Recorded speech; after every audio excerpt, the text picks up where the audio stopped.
Assalamualaikum warahmatullahi wabarakatuh. Halo semuanya, jumpa lagi di channel saya. Di video kali ini, seperti biasa, saya ingin sharing dan berbagi informasi seputar TikTok Shop. Kali ini masih membahas seputar kebijakan. Kebijakan di TikTok Shop itu banyak teman-teman ya, dan salah satu yang paling penting yang ingin saya sampaikan kepada teman-teman seputar kebijakan produk palsu. Kebijakan produk palsu ini dampaknya bagi penjual dan bagi kreator itu lumayan cukup berat teman-teman ya. Jadi harus hati-hati. Nah, tanpa banyak basa-basi di awal, mungkin kita langsung saja bahas biar tahu seperti apa kebijakan produk palsu ini. Oke, tapi sebelum saya bahas ke intinya teman-teman ya, saya ingin ngasih tahu dulu apa itu produk palsu. Jadi, secara garis besarnya, produk palsu adalah produk yang menggunakan nama suatu merek tanpa memiliki izin. Baik itu terlihat dari sisi logo maupun dari produk yang diiklankan. Nah, kita jualan di Facebook, kita jualan di WA, kita bisa ambil gambar produknya itu dari beberapa brand di Shopee misalkan ya, ataupun kita dropshipkan gitu kan di Facebook. Kita bisa menggunakan cara seperti itu. Itu mungkin masih aman ya, tapi di TikTok itu nggak bisa teman-teman ya. Misalkan kita ingin jual jam tangan SkyMay. Nah, kita jual di TikTok ya misalkan. Dijual di TikTok itu bakalan terkena apa namanya? Peraturan ini ya, kebijakan ini ya, produk palsu teman-teman ya. Karena kita menggunakan nama suatu merek tanpa memiliki izin. Nah, kita harus memiliki izin dulu teman-teman ya. Jadi seperti itu ya. Terus gambarannya kalau misalkan akun kita terkena kebijakan palsu itu bakalan kayak gimana? Nah, ini adalah salah satu gambarannya. Ya, ini teman-teman ya, salah satunya saya juga pernah nih ngalamin kayak gini gitu kan. Yang dimana saya bikin konten bola ya, bikin konten bola. Isinya itu semacam tutorial futsal, freestyle gitu kan, terus saya ambil dari Instagram, terus saya upload ke TikTok. Setelah itu saya bikin, keranjang kuning ya. Jadi kalau misalkan orang nonton video yang sudah saya re-upload lagi, itu ketika diklik akan muncul beberapa produk olahraga seperti jersey, sepatu bola, dan yang lainnya. Nah, itu nantinya bakalan terkena kebijakan produk palsu karena tidak sesuai, teman-teman ya. Nah, nantinya akan seperti ini. Nah, untuk live streaming nantinya akan seperti ini, cuman ini gambaran saya ambilnya itu dari Facebook, teman-teman ya, mohon maaf. Jadi kalau misalkan kita mau live juga, itu bakalan kena pelanggaran palsu. Kalau misalkan kita mempromosikan produk yang sekiranya produk tersebut itu kurang, apa ya, kurang asli ya. Intinya kita promosikan merek orang lain lah. Jadi bakalan kena teguran seperti ini ya. Ini kan lumayan berat teman-teman ya.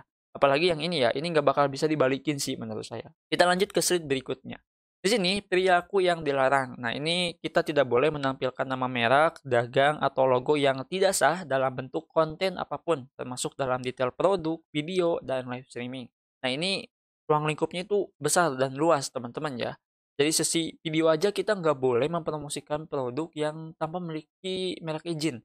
Jadi kalau misalkan di video yang saya tahu itu kita nyomot teman-teman yang nyomot video gitu kan, nyomot video terus kita upload lagi di TikTok kita. Nah itu nggak boleh teman-teman ya. Sengaja memblurkan atau menyembunyikan nama merek atau logo apapun. Nah ini nggak boleh juga.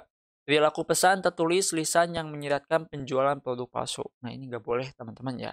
Nah ini adalah beberapa perilaku yang tidak diperbolehkan untuk mempromosikan produk tanpa izin. Oke, kita lanjut teman-teman.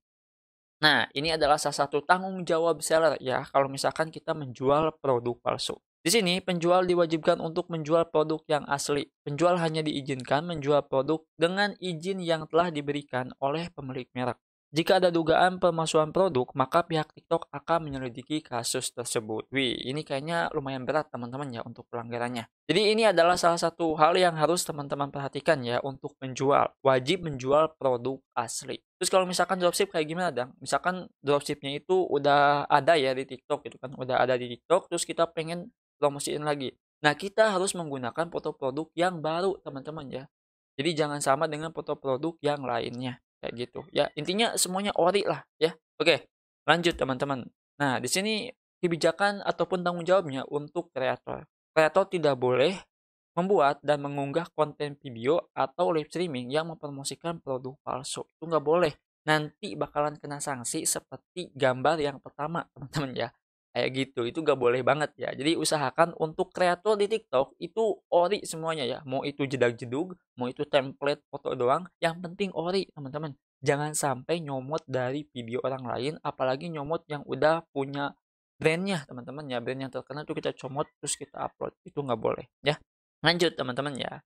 Nah, ini tindakan yang akan dilakukan oleh TikTok terhadap seller dan kreator yang memasarkan produk palsu. Itu akan memberikan sanksi yang cukup serius. Ini sanksinya lumayan ya, ada banyak teman-teman ya poin-poinnya.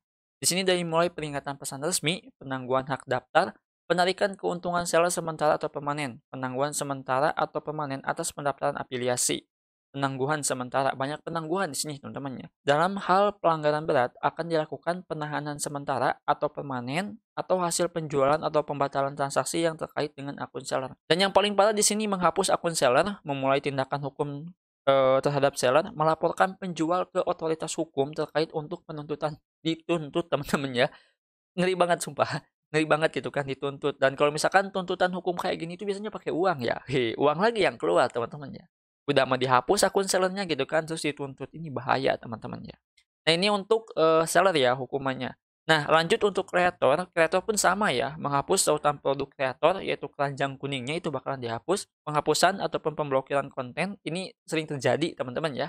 Pesan peringatan resmi, penangguhan hak istimewa kreator, termasuk penangguhan benefit, e-commerce, penarikan sementara ataupun permanen benefit kreator. Pembekuan komisi, waduh, komisinya juga dibekukan teman-teman tuh. Mencabut kekayaan untuk rekomendasi exposure dan platform. Memulai tindakan hukum terhadap kreator dan terakhir melaporkan kreator ke otoritas hukum terkait penuntutan. Bayangin tuh ya, affiliate kan kita cuma cari uang dari apa namanya? Komisi yang diberikan oleh penjual ya. Apalagi komisinya itu paling kecil ya kisaran 3% ataupun 4%. Udah mah komisinya kecil gitu kan, terus dituntut. Aduh, teman-teman sayang banget ya kalau misalkan kayak gitu. Jadi ini adalah aturan yang harus teman-teman ketahui kalau misalkan mau jualan ataupun mau jadi affiliate di TikTok. Banyak sekali akun yang terkena banned dan banyak sekali toko yang uangnya itu ditahan teman-teman ya. Nah bisa juga nih ataupun termasuk ke dalam pelanggaran-pelanggaran seperti ini. Tapi ini semoga enggak teman-teman ya. Kita sebagai penjual semoga selalu dilancarkan dalam berjualan di TikTok. Terus yang menjadi pertanyaannya, dari mana data-data ini Dang? Apakah ini ngasal ataupun enggak? Enggak teman-teman ya, saya punya sumbernya. Oke, jadi ini adalah sumbernya. Nah, kalian bisa masuk ke bagian pusat kebijakan ya. Nah, di sini ada yang namanya itu larangan palsu dan ini adalah topik yang hangat. Artinya kalau topik yang hangat adalah topik yang paling banyak dicari dan banyak dibaca. Nah, seperti ini teman-teman ya. Jadi kalau misalkan saya bahas dari atas sampai bawah itu kayaknya nggak bakalan ada waktu. Jadi saya buat sebuah kesimpulan dari presentasi yang tadi. Nah, ini penjelasan untuk produk palsu. Contoh produk palsu itu kayak gini ya. Nah, produk yang sering dipalsukan antara lain perhiasan, merek seperti kalung, gelang, kancing, manset. Di sini juga ada produk pakaian bermerek, tas desainer, dan barang-barang kulit seperti tas tangan dan dompet. Alas kaki bermewah, casing telepon mewah, pokoknya masih banyak lah ya. Nah, perilaku yang dilarang tadi udah dibahas, tanggung jawabnya juga udah dibahas, tanggung jawab sebagai kreator juga udah dibahas. Apa yang terjadi ini poin-poin yang di akhir tadi teman-teman ya.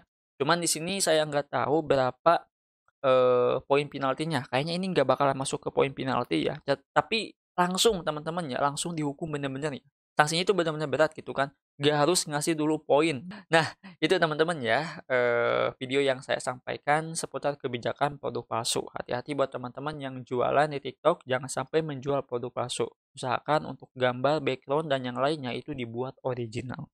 Oke, itu saja mungkin ya di video kali ini. Semoga video ini bisa berguna. Sampai jumpa di video selanjutnya dengan saya Adang. Wassalamualaikum warahmatullahi wabarakatuh.